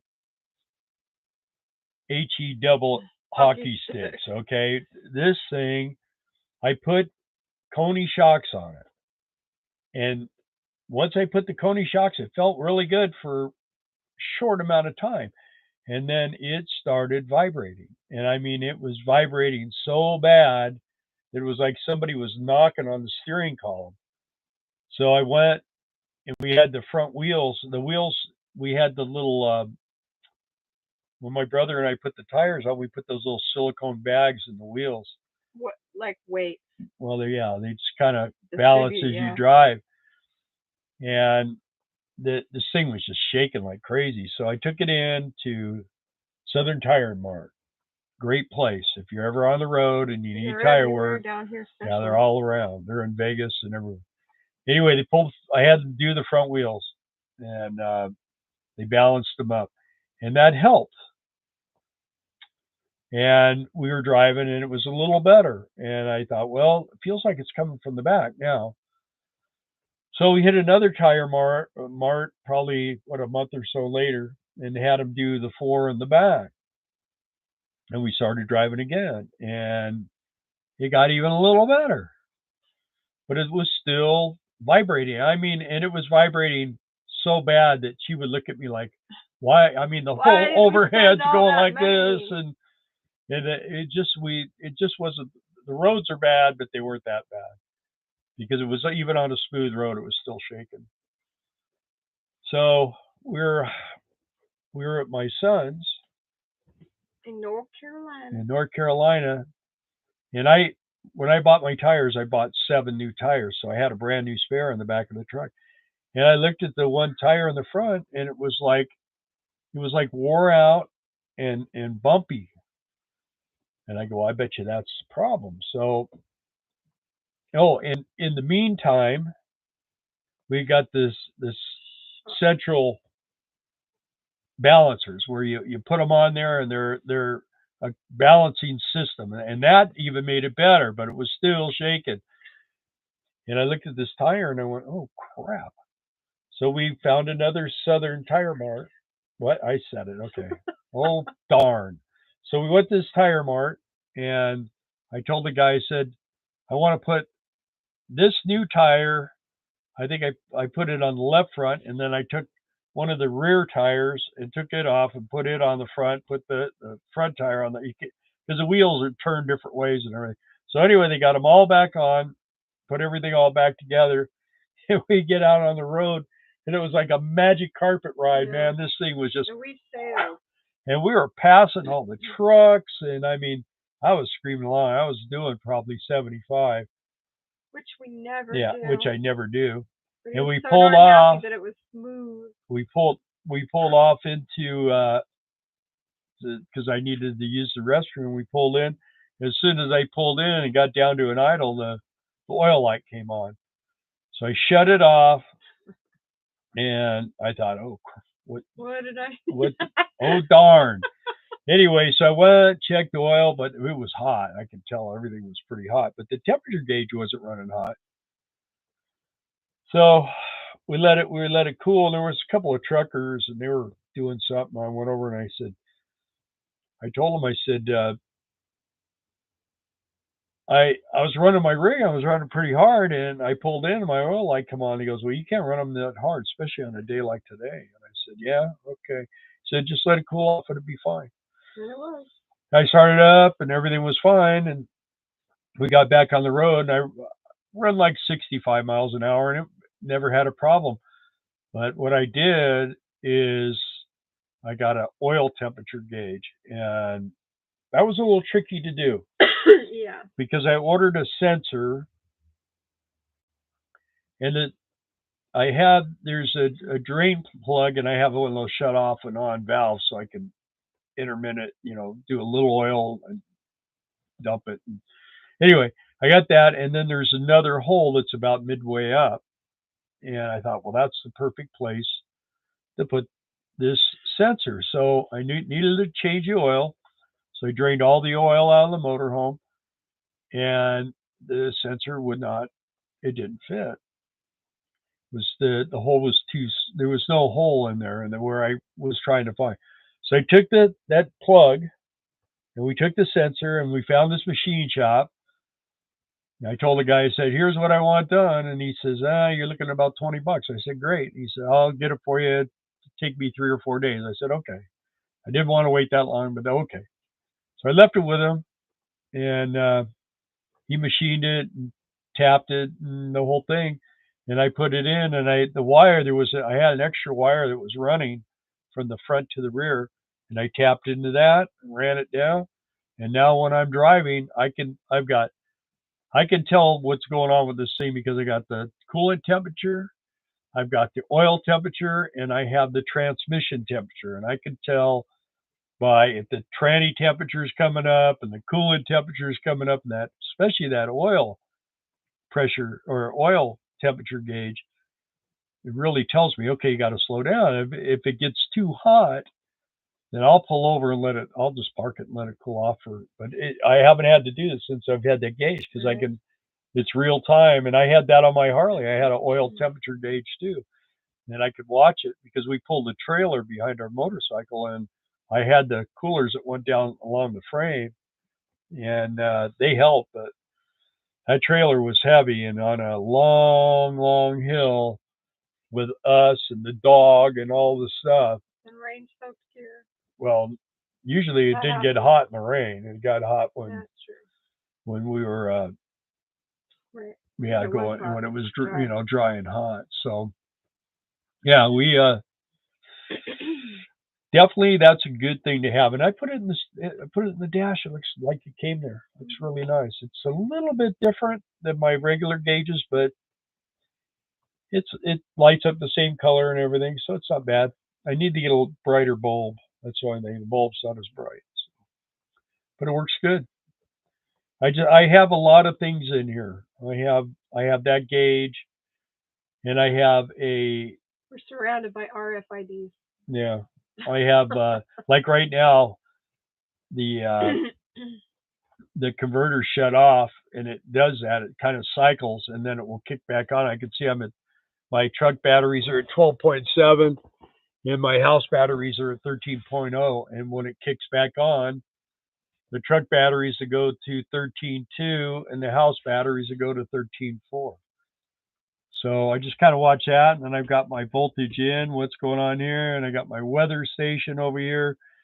I know what the temperature is inside, outside, and in the cargo bay where all the water stuff is. So when it gets real cold, I can see what the temperature is in there.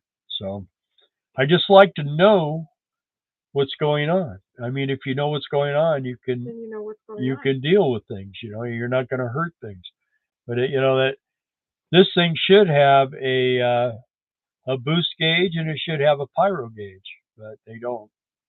They don't do that on these. I don't think these turbos really are that high. I mean, they don't pump that. Well, I don't think they put out but maybe 15 pounds of boost. They may put out a little more, but if you put a bigger turbo on there and they're putting out 25 pounds of boost, you better have some gauges or you'll just destroy this engine like overnight. So we don't want to do that. Okay, let's see where we're at. What did I miss? Jason said he just drives reverse and neutral of all he uses. And then John was talking to Maddie about the Fat Boy. So he had it. Lots of looks and thumbs up. Jim said my 8.3 seems to be in right torque zone above 65. Handling is smooth. Yeah, they. Thanks, Maddie. They actually have different. I have the Rockwell rear end in this, and it's a little bit taller than most. So it's a little bit higher gear ratio, which works against this as far as climbing hills. We have to downshift. But I could go up most hills in fourth gear. I rarely have to go. Rarely have to get down in third gear, and I pass the trucks. I'm not. I go around them. So the only time I don't go around them is when I get trapped, and I just slow down. I just grab a lower gear and just sit there and buzz along until it clears up. He has less impatience driving this than the pickup. Well, that's because no one else knows how to drive when I'm driving the pickup. The thing with this is, this isn't just a motorhome to us. This is our home. Right. Our stuff's in here. Well, we got the storage over there, but everything's in here pretty much. Man, I don't want someone to hit me, and I don't want to hit anybody. And the bad thing about these motorhomes is they don't like to stop sometimes. I mean, you hit the brakes, and they're drum brakes, they're big drum brakes, but they don't stop like, on a dime. Yeah, and that they give you that. You've got the little Patriot thing on the truck. Shoot it. I dragged that truck down the freeway with the emergency brake on, just smoking out the freeway. And yeah, this People thing were trying to tell us, we're like, oh, yeah, this they're thing. honking at us. This thing dragged truck was on fire. drug this thing like nothing, man. I had to put new emergency brakes, the little shoes in there. They're set up like a Corvette. The Corvette has a set of little shoes inside the inside the rear rotor. It's like a brake drum small, and this has the same setup. So, Rhonda, I will tell Cage that you gave him kisses, blow kisses, because he eats we poop. just talked about earlier he eats poop. Yeah. So we don't kiss him. We don't take kisses. He gets kisses on his cheeks and on his forehead. Yeah. He gets nothing here. Nope, he wants to give kisses that way, but he's a poop eater. I'm running 30,000 pounds and towing a car. Wind is my nemesis. Yeah, this thing is very, very aerodynamic. That's one thing. It's the front end is tapered this way, and it's tapered this way. The windshield is very rounded. You know, it's pretty aerodynamic. I think the only thing that probably isn't is the back, and there's no really good way to put some kind of a deflector up there on the back. Those things on the trucks have to wear now. Well, they have these little things that you can stick all over, but I hate the way those look. So, and I'm 30,000, and then I pull a 5,000 pound truck. So my Dodge. So yeah, it's like I say, it pulls it no problem. I don't have a problem with going, and I really don't have a problem stopping. Have you started this recently? No, but I've been thinking about it. I should have started it today when it was warm. It's just gets oil pressure quicker. It'll be warm tomorrow, won't it? Yeah. Before it starts getting nasty again. Then they need to get some air pressure in it, make sure all that, you know, is working. Need to check the generator. Need to do all that stuff because we're getting close to D-Day. So, yeah. What? You should do something. Yeah. Oh, yeah. What? I need to do your squeak and my rattle. She's got a squeak in her windshield post, and I got a rattle in mine. So I need to take those cover. It was driving us crazy. Well, driving me crazy. Driving them crazy. Yeah. I'm used to it. I'm deaf over here. So yeah. But I can hear her squeaking. So that's because that's your good ear.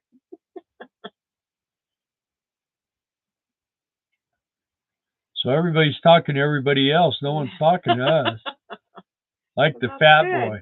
The only trouble with the Fat Boy is those solid wheels. I don't know if they're still using those or not, but and those things are dangerous. I had guys telling me, man, I could keep this bike on the road. And I said, because we lived in the desert, the wind was always blowing. I said, well, you got 2 trash can lids for wheels. I go, you know, the wind can't go through those things, so it just pushes on you. How often do you start your RV when parked somewhere? Well, no more rain, Jason and Amanda said. You know, maybe once a month. Theoretically, you should start it and drive it once a month, but I haven't started it since we've been here. Yeah, we've been here 6 weeks. Yeah, so I need to start it. You know, trouble is when it's cold. I don't like to. If I can help it, I don't like to crank it up when it's cold. But today we were kind of busy. Yeah. Well, I was working on that. I wanted to get that bike done. I want to get that done, so now I can go back to my project. So, there's nothing real pressing, but I would like to get rid of those noises in the pillars and yeah. I think that's really. Oh, I need to put that anode rod that I showed you last week. That still hasn't gone in, but I need to shut that water heater off and let it completely let it cool down, and then pull it out and then rinse it all out in there, and you know, have a deal I kind of swirl around in there and break all the crap loose, wash it out real good, and then put the plug back in, the new one, and then we'll be good for another year or so. So, but those are things you got to do. You know, maintenance on these things is like never ending. It's just like a house. And then the thing about it too is you know, upgrades. You know, I'm always trying to upgrade things and make things better, and I had to have a new TV in the bedroom. We watched it maybe 4 or 5 times. I told them. And not only did I put a new TV. Well, I don't watch either of them. I just watch the screen here. But I got it where it's HDMI off my computer, goes up to my TV, or up to a little box, and then that runs into the TV, and then the little box is wireless, sends a wireless signal to the bedroom, and then it runs off of that. And I mean, everything works really good. Just I don't know. And I can actually use my mouse in the bedroom. Yeah. And do everything at this. I got one of these little wireless mousies here, and it works pretty good. So I can lay in the bedroom and I can, click different videos and stuff. We actually have, if you like watching TV, the only TV we have now is Pluto TV, which is free. And I mean, it has a lot of oldies on it. But you got Google too, something. I think that's for Google something. No, I got rid of that. We got charged for it again. No, that's commercial free. Yeah. How much is that now? $13. Okay, because it started out was $11, so I did raise it. But when I'm watching videos, I hate having commercials. I hate watching commercials. So you're so right about the disc wheels. Once pushed me across 2 lanes of the freeway outside of Palm Springs, but this sure looks good. It's a bike. What, the Fat Boy? Yeah.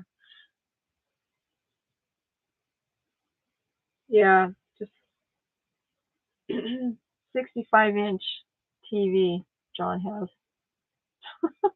My hot water tank was full of black stinky stuff. Yuck. Yeah, we run 3 filters.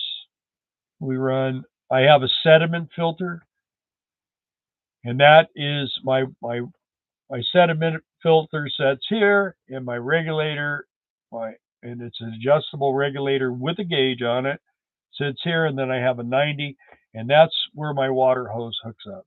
I actually have a piece of water hose that goes down to a Y, and it's down by where my water hose comes in, and that I connect right to that Y, and then that way, because I know, and I'm going to hear it, but I have 2 shutoff valves, and I run my sprayer for my tank clean out, and I always turn this one on first, and then this one over here, and then when I go to shut it off, I turn this one off first and turn that one off, so it doesn't get any backfeed or anything. It all goes into the tank or whatever. But and then I have a charcoal filter in the same area, so the water from the tank and the water from the city, it runs through that charcoal filter, and then underneath the sink here on the cold side, we have an Everpure water filter, and it works off the cold water.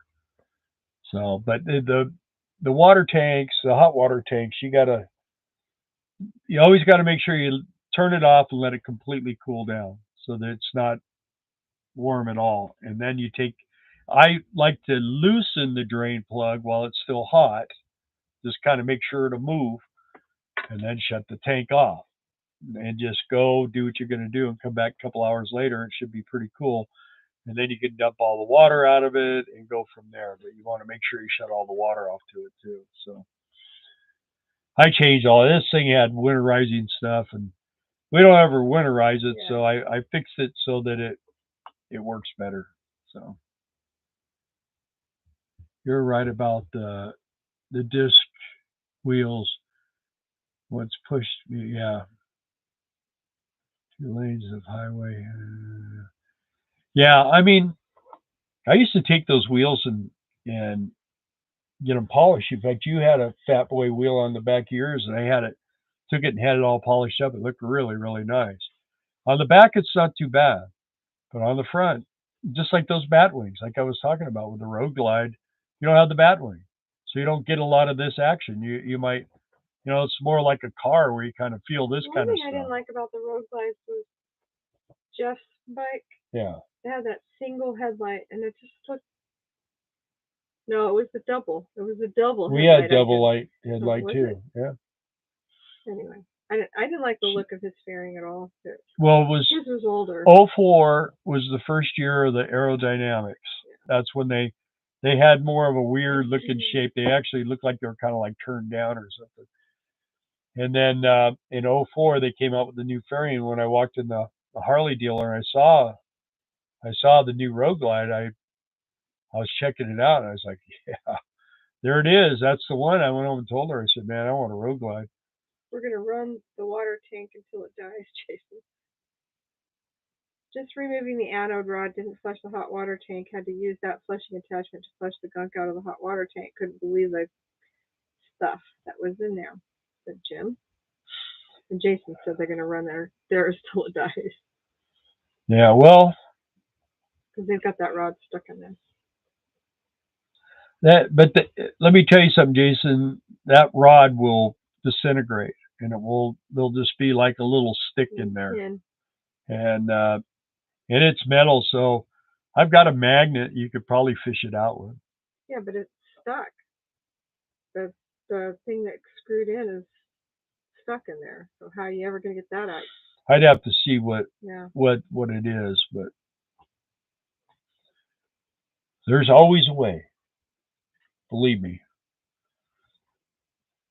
That was one thing when I used to work on Harleys. If you can't get bolts out, man, broken bolts, you can't work on Harleys. You got to be able to get them broken bolts out, because especially like in the old days on the old cone covers, guys would get the bolts mixed up and go to tighten them and then snap them off, and they go, oh, I got to bring this over to Bill. I always got all the dirty with these guys that worked on their own old bikes. They always bring me the stuff.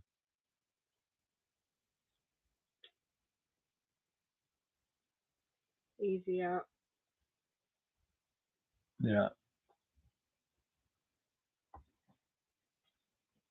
So I'm trying to catch up here. We are going to run. Yeah, all right. We're there. Yeah, we're good. This is true. We shall check it in a few. Well, hey guys, we're 2 hours. We're actually over 2 hours, and I'm getting tired. Are you tired? Cage, are you tired? He's been over there jerking and making and snoring and making little. He ready to go night. Ready to go to bed. We don't stay up this late. Him and I go to bed about 8 o'clock, 7:30, 8 o'clock. All right, guys. Hey, we're gonna call it a night. Appreciate you guys. We really enjoy doing these talks every Monday night. We're gonna, as long as things roll, we'll be here next week. And John Roberts is there. Yeah, he's been there for a while. Yeah. So one of the things we need to do before we let you guys go is we need to sit up straight and smile so I have a good thumbnail. Well, this chair sucks me in. Okay, is this what we're doing? Yeah. Thank you guys for joining us tonight. If you haven't yet, give us a thumbs up and please subscribe, and we'll see you next time. Thanks. Okay. Is that enough? Is that irritating or what? All right. Love you too, John. You guys tell Patty hi. Thanks for your time, Bill. Yeah. I love it. I love being with you guys. It's great. It's great. It's a good thing. Talk to you later. God bless. Be good. Thanks for your time, Bill and Darla.